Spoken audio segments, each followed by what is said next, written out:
Queridos a paz, bem, não tenho alguém hoje para me auxiliar, visto que a galera toda está aí dormindo ainda.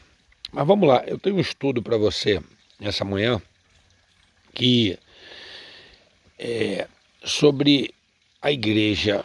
Por que a igreja existe? Bem, eu vou falar para vocês,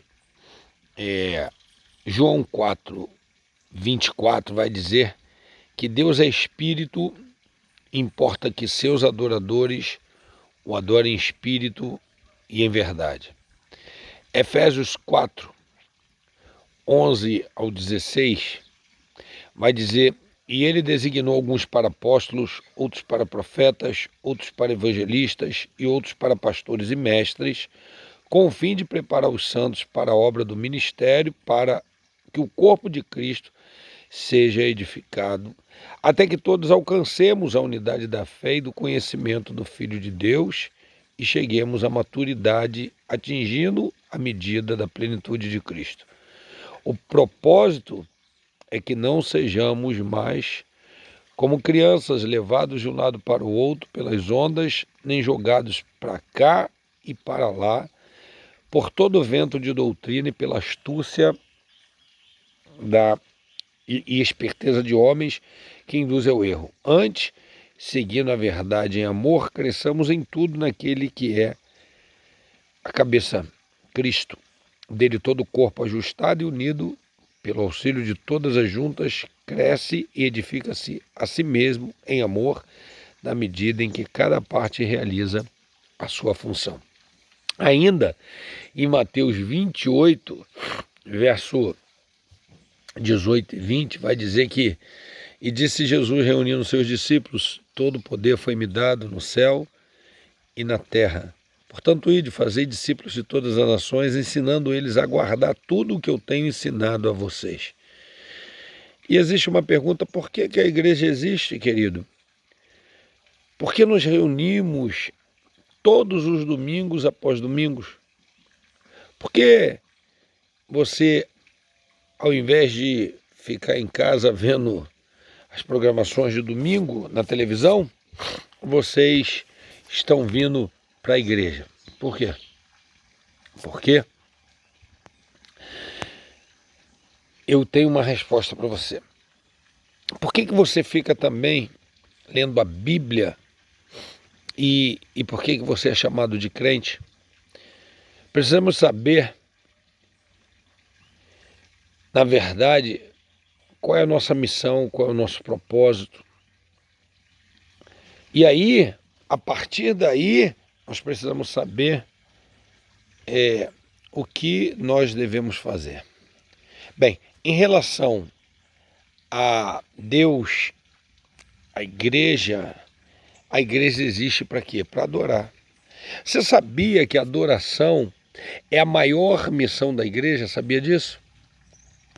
A igreja, ela é uma comunidade adoradora. A maior missão da igreja não é fazer missões, sabia? Mas adorar a Deus. Deus, ele não é homem, Deus é Deus. E Deus, ele tem que ser o centro de todas as coisas, porque ele não é homem, porque ele é Deus, ele tem que ser o centro de todas as coisas. Missões, elas existem para salvar um povo que adora. A adoração, ela é centrada em Deus, sabia? A adoração, ela é centrada em Deus. Apocalipse descreve que a igreja adorando aquele que está sentado acima dos céus, está sentado no trono, sabia? Ele é soberano, santo, ele tem as rédeas da história nas mãos. Apocalipse descreve a igreja adorando o Cordeiro que foi morto. Ele é o leão da tribo de Judá. Ele venceu, sabe para quê? Para abrir os livros e os 7 selos que estavam totalmente lacrados. Adoração, ele tem a ver com conteúdo. Adoração tem tudo a ver com conteúdo e não com forma. nós não temos uma forma litúrgica, sabia? Não temos uma forma litúrgica baseado na Bíblia, não existe. Temos sim, temos o povo de Deus adorando a Deus com sinceridade, verdade, alegria. O culto, amados, o culto, ele não é um show e nem é um funeral. O culto, ele não é uma apresentação para ser visto pelos homens, sabe, tipo fariseu no templo, orando. Ah, Senhor, que eu não sou um pecador. Jesus, ele diz para a mulher samaritana o que adoração não é. Não é adoração centrada em lugares sagrados. Sabe por quê? Porque ela disse, onde devemos adorar? Então não é baseado em lugares sagrados. Nesse ou naquele lugar. Não existe lugar mais sagrado do que o outro. Aqui é mais santo, aqui não é. Não é o lugar que autentica a adoração, amados, mas é a atitude do adorador, sabia? Eu tô num sítio aqui, por isso que eu tô aqui. Os mosquitinhos aqui. Meu Deus. Não é adoração sem entendimento, sabe? Os samaritanos, amados, eles adoravam o que não conheciam. Havia uma liturgia desenvolvida por eles que era totalmente desprovida de entendimento. Havia um ritual vazio, totalmente de compreensão. Você sabia que tem gente até hoje assim? O que não é adoração? Adoração, ela nunca pode, não é descentralizada da pessoa de Cristo. Os samaritanos, eles adoravam, mas eles não conheciam o Messias. Cristo, ele não era o centro do culto deles. A nossa adoração sempre vai ser vazia se Cristo não for o centro, amados.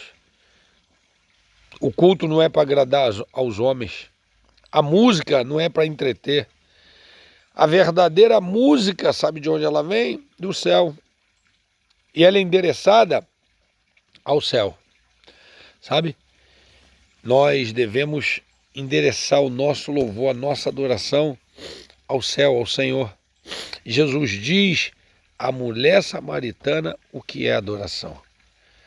Adoração, amados, precisa ser sincera, precisa ser em espírito, precisa ser em verdade, de acordo com o nosso coração, precisa ter fervor, não é um culto frio, árido, seco, xoxo, sem vida.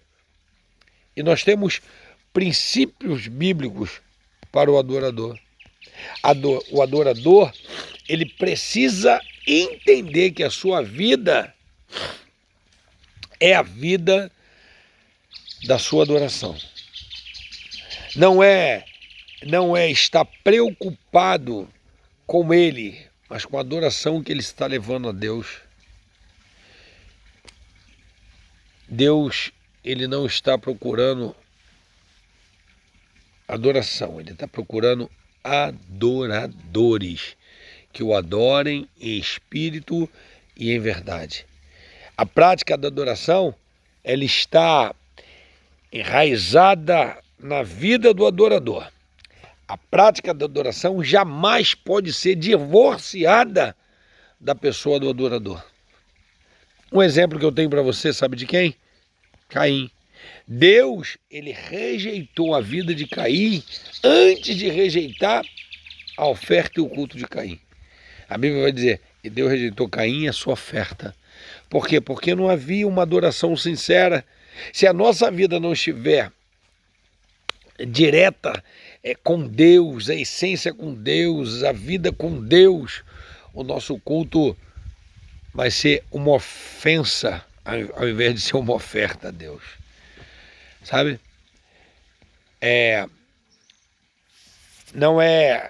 Não são os grandes talentos que Deus usa, mas Deus usa homens piedosos. Vocês vocês entendam que vocês têm que ser as suas próprias ferramentas. Vocês precisam se manter afiados, sabe? Instrumento afiado para adorar a Deus, sabe? Manter as vestes sempre alvas, tendo o óleo fresco sobre a sua cabeça. O adorador, ele precisa entender que a adoração não é uma questão de performance diante dos homens, mas de sinceridade diante de Deus.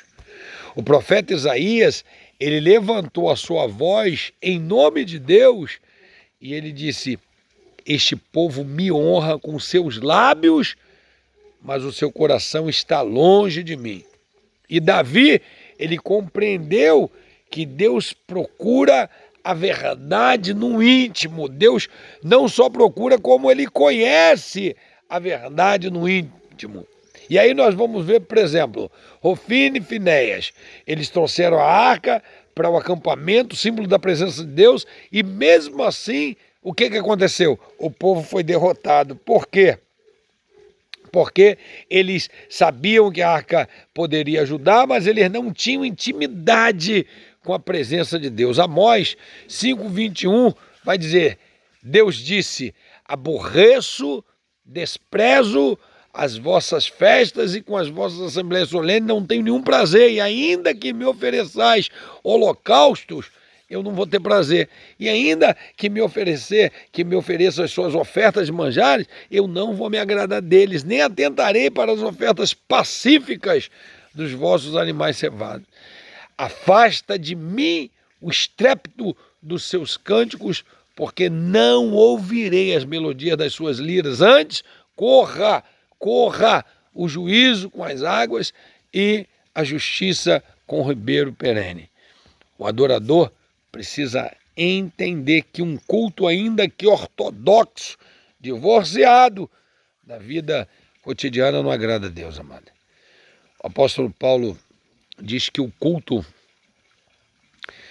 sem conexão, ou melhor, o culto sem conexão com a vida diária é entretenimento espiritual. Aí o apóstolo Paulo vai dizer que o culto racional não é apenas um tempo de louvor e de ministrarmos que temos na igreja, mas a oferta do nosso corpo na dinâmica da vida. Olha, Romanos 12:1, rogo-vos, pois, irmãos, que apresentei os vossos corpos em sacrifício vivo, santo e agradável ao Senhor, que é o vosso culto racional. O profeta Jeremias, ele denunciou o perigo de uma reforma externa sem uma transformação interna, sabe? É a falsa confiança no templo, no culto, na liturgia. Jeremias, ele vai dizer isso no seu capítulo 7, do 1 ao 15. O profeta Malaquias fala dos sacerdotes que não honraram a Deus. Eles desprezavam o culto, eles não ofereciam o seu melhor, eles faziam a obra do Senhor o quê? Relaxadamente. Deus aconselhou, no caso, a apagarem o fogo do altar e a fechar a porta da igreja. Sabe, parece que nós estamos vivendo um tempo assim, onde a adoração dentro do templo estava sem sentido. E aí Deus usa uma situação para quê? Fecha a porta do templo. Sabe por quê? Porque vocês estão perdendo tempo. Estão indo para lá, mas não estão me adorando em espírito e em verdade. E eu pergunto, a quem estamos honrando quando nós cultuamos? A nós mesmos ou a Deus? Tocamos e cantamos porque gostamos ou fazemos para glorificar aquele que é digno de todo louvor? O fariseu gosta muito de cantar, sabe como? Então, a minha alma canta a mim. E aí, eles cantam, na verdade, diante do espelho, quão grande és tu, para ele mesmo. Por quê? Porque eles gostam de glorificar a ele mesmo, sabe? E aí nós vamos ver que uma relação a si mesma, a igreja existe para treinar os crentes. E aí nós vimos aqui em Efésios, por exemplo, vai dizer, o verso de número 12, com o fim de preparar os santos para a obra do ministério, para que o corpo de Cristo seja edificado. Lutero, ele proclamou o sacerdócio de todos os crentes. Mais de 500 anos depois, a estrutura das igrejas negam isso. Precisamos de uma nova reforma para poder devolver aos leigos a sua função de ministro da reconciliação. Você sabia que os leigos na igreja é o melhor e o maior potencial que a igreja tem? O crescimento espantoso da igreja da Coreia se deve ao treinamento, né? Se deve ao treinamento, queridos, que se deram aos leigos, hein? Estou tentando me ajustar aqui, tá bom? Perdoe, mas deixa eu tentar me ajustar um pouquinho só aqui. Pronto, vamos lá. E aí o crescimento espantoso da igreja de Coreia se deve ao treinamento que eles deram aos leigos, com os trabalhos de célula, de grupos pequenos. A igreja existe para nutrir e treinar os crentes. Esse é o ponto central da doutrina de Calvino sobre a igreja. Por isso, fico aqui para poder falar para vocês que fora da comunhão da igreja, sabe, é como entregar a pessoa a Satanás. Você não treina os leigos para a adoração, você está entregando a igreja a Satanás. A comunhão da igreja nos protege. Nós não devemos estar alegres nesse momento em que nós não estamos nos reunindo, porque estar distante um dos outros sem essa comunhão é um perigo, querido. Sabe? Deus deu a igreja, ou melhor, Deus deu pastores à igreja. Para quê? Para eles serem mestres. Verso 11, ele designou alguns para pastor, outros para profeta, outros para evangelista, outros para pastores, outros para mestres. A Bíblia Sagrada é o conteúdo do ensino e um modelo excelente como método do ensino.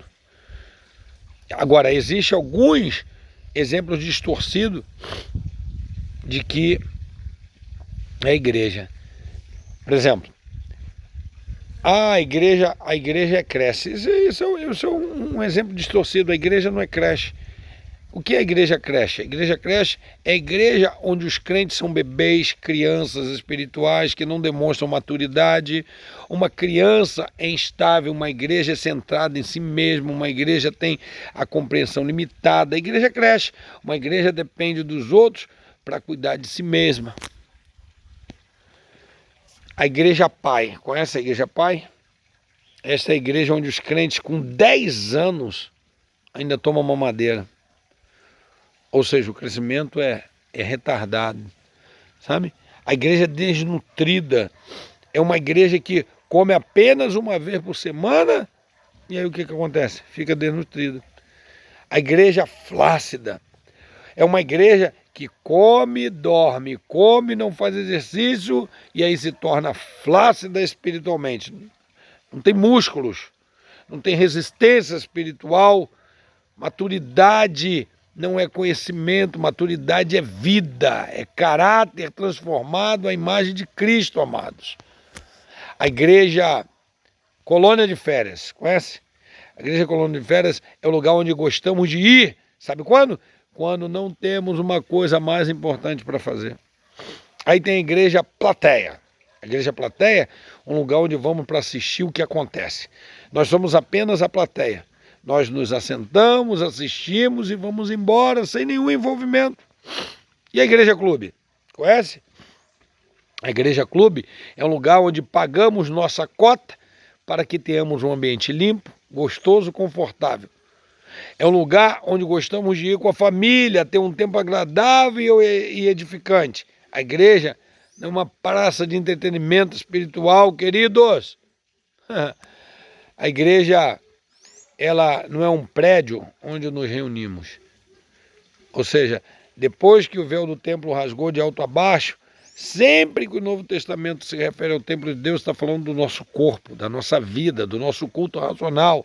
Agora, nós somos esse prédio, esse prédio cheio do Espírito Santo. O que é a igreja, então? Já que não é nada disso. A igreja é um corpo que tem muitos membros. Cada membro exerce o seu trabalho, sua função. Mesmo os membros que não aparecem têm uma função fundamental para a saúde do corpo. E 3 coisas são importantes aqui. A primeira, unidade. Os membros são diversos, mas existe um só corpo. Estamos ligados à mesma cabeça, que é quem? É Cristo. Diversidade, unidade e diversidade. Diversidade, ou seja, nós somos diferentes uns dos outros, mas nós pertencemos ao mesmo corpo. Maturidade. Há 2 perigos: complexo de superioridade e complexo de inferioridade. Mas quando temos maturidade, tudo isso é vencido. A igreja é um corpo de leigos treinados para servir uns aos outros. E aí, eu já li em Efésios 4, do 11 em diante, hoje a igreja tem pastores que são vocacionados e treinados para fazer o trabalho, mas o papel dos líderes é treinar os santos para o desempenho do ministério. Somos todos sacerdotes reais, precisamos de uma nova reforma onde todos os crentes possam ser treinados para o serviço. Aí nós vamos ver crentes que ficam se esquivando de ser voluntário, de trabalhar, de se envolver, de se doar. Você precisa se doar para essa igreja. Jesus, ele investiu a maior parte do seu tempo treinando os 12 discípulos. A igreja não é uma massa de pessoas, ela é a comunidade dos discípulos, ou seja, de pessoas treinadas para servir uns aos outros. Então, se doe, se apresente, seja voluntário. O número de voluntários tem diminuído, porque as pessoas não querem envolvimento, sabe? E nós queremos te discipular, sabe por quê? Discipulado não é conhecimento, é vida e caráter. Você acha que, estou sendo discipulado porque o bispo vai lá e ensina a gente todo domingo, toda quarta. Não. Discipulado é vida e caráter. Estaremos enganados se pensarmos que esse treinamento é apenas transmissão de conhecimento. Poderemos ter muitos estudos bíblicos, conhecermos profundamente a teologia e não sermos treinados por serviço. Maturidade é vida, querido. Quando Jesus mandou fazer discípulos, ele disse que devemos ensinar ele a guardar. Portanto, ir de fazer discípulos, ensinando eles a guardar, a obedecer tudo que eu tenho ensinado. Crescimento numérico sem vida, amado, não é crescimento saudável da igreja. A expansão contínua das igrejas sem ensino profundo enfraquecerá as igrejas no futuro. Precisamos evitar 2 extremos: numerolatria e numerofobia. Amados, tem gente que adora números, quantidades, e tem outros que estão apavorados com isso. Em relação ao mundo, a igreja existe para testemunhar. A maioria dos crentes não sabe o que é testemunhar. Você sabia disso? Apenas 5% dos crentes já levaram uma pessoa a Cristo. E você? Já levou, já testemunhou da sua vida, já testemunhou de Cristo, já ganhou alguma vida para o Senhor? Atos 1:8 vai dizer que quando os crentes são revistos com o Espírito Santo, eles recebem poder para testemunhar. Sabe? Vocês fiquem até receber poder para ser minhas testemunhas. Não apenas os apóstolos deram testemunho, mas todos os crentes devem dar. Sabe? Atos 8, do 1 ao 4, nós vamos ver no texto que os crentes foram pregando a palavra. Os crentes é que estão envolvidos com os descrentes todos os dias e são eles que devem testemunhar. Testemunha onde você estiver. Aí nós vamos ver a igreja como sal, ou seja, influência invisível. A igreja como perfume, influência notada. Aleluia. A evangelização é resultado da apostolicidade da igreja toda. Ou seja, a igreja tem um apostolado. E a evangelização é resultado disso tudo. O trabalho de testemunhar não fica limitado aos apóstolos. A igreja toda é herdeira dos apóstolos no sentido de dar continuidade à missão apostólica, ou seja, pregar o evangelho até os confins da terra. Estevão e Filipe eram diáconos, mas tornaram-se pregadores ungidos. O povo todo, ao ser disperso com a perseguição, o que eles faziam? Iam pregando. Isaías 44:5 fala do compromisso de todo aquele que foi revestido com o poder do Espírito de falar e viver. Sabe? Philip Chart, ele é um historiador da igreja, ele afirmou que não havia sociedades missionárias, nem instituições missionárias, nenhum esforço organizado nos 3 primeiros séculos e menos de 300 anos a população toda do Império Romano, que representava o mundo civilizado, foi nominalmente cristalizada. Cada congregação foi uma sociedade missionária e cada cristão missionário inflamado pelo amor de Cristo para converter o seu amigo amado. Você só vai conseguir converter alguém quando você se apaixonar por este evangelho, por Cristo, pelo que ele falou. Cada cristão, ele contou ao seu próximo, o trabalhador, o seu companheiro de trabalho, o escravo a seu amigo escravo, o servo a seu mestre e a todos que o comandavam. A história da sua conversão, eles contavam como Cristo fez, por que fez, sabe? Como o marinheiro conta a história do resgate, de um naufrágio, como cada um conta a sua história de vida. Conte a história do evangelho para as pessoas. Tarefa imperativa, ou seja, é ordem dada, sabe? Paulo vai falar, e ai de mim se não é pregar esse evangelho. Ela é intransferível, sabe? Nós vamos ver que Deus, ele deu a você essa missão. E às vezes você fica transferindo. Você precisa ser igreja, sabe? É impostergável, ou seja, não tem como você ficar postergando isso.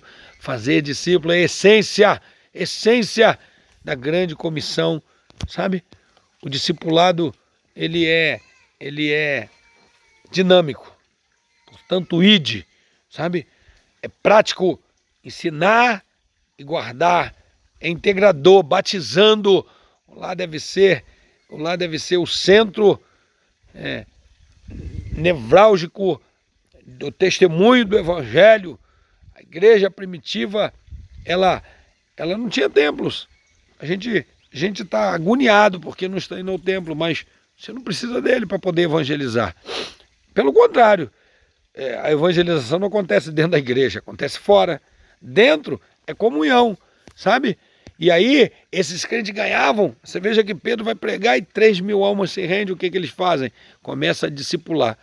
Queridos, a igreja, ela precisa ser e crescer saudavelmente, atendendo a esse chamado que o Senhor tem para a sua igreja. E aí eu pergunto, encerrando, para que a sua igreja existe? Para que você existe? Guarde isso. Adoração, treinamento, testemunho, eles não podem viver separadamente. Adore a Cristo. Ganhe almas e treine quem você ganhou. Deus abençoe e que esse estudo venha te edificar profundamente. Ele é baseado numa palavra do pastor Hernandes Dias Lopes. Deus te abençoe poderosamente. Eu te amo, tá? Baru Rabá Bishem Adonai. Bendito é o que vem em nome do Senhor.